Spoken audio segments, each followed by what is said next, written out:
Gabriel Garcia مارکیز کا نام ہم سب نے سنا ہے، وہ نوبل پرائز ونر ہیں، اور ان کا ایک ناول 100 ایئرس آف سالیٹیوڈ، جس کا اردو ترجمہ زینت حسام نے تنہائی کے 100 سال کے نام سے کیا ہے، وہ ہم نے پڑھا ہے اور اسے خوب پسند کیا ہے۔ اب ان کی ایک اور کتاب گیبریل گارسیا مارکیز کی تحریروں پر مبنی منتخب تحریریں، یہ ارشیا پبلیکیشنز نے شائع کی ہے، اور اس کو ترتیب دیا ہے اجمل کمال نے۔ اجمل کمال جو کہ اپنے بہترین کاموں کی وجہ سے پہچانے جاتے ہیں، اس میں گیبریل گارسیا مارکیز کے ناولز ہیں، ان کی کہانیاں ہیں، چھوٹی بڑی کہانیاں، ساتھ ہی ساتھ ان کے مضامین ہیں، ان کا ایک بہت ہی طویل انٹرویو ہے، اور ان پر لکھے ہوئے مضامین بھی ہیں جس کی مدد سے گارسیا مارکیز کی شخصیت کو اور تنہائی کے 100 سال کو سمجھنے میں مدد لی جا سکتی ہے۔ تو یہ کافی ضخیم کتاب ہے، میرے خیال سے تقریباً اس کے 700 650 700 صفحات ہیں۔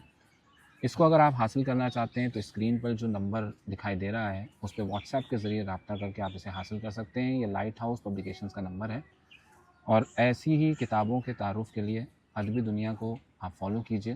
ہم اس طرح کی اپڈیٹس آپ کے لیے آگے بھی لاتے رہیں گے۔ شکریہ۔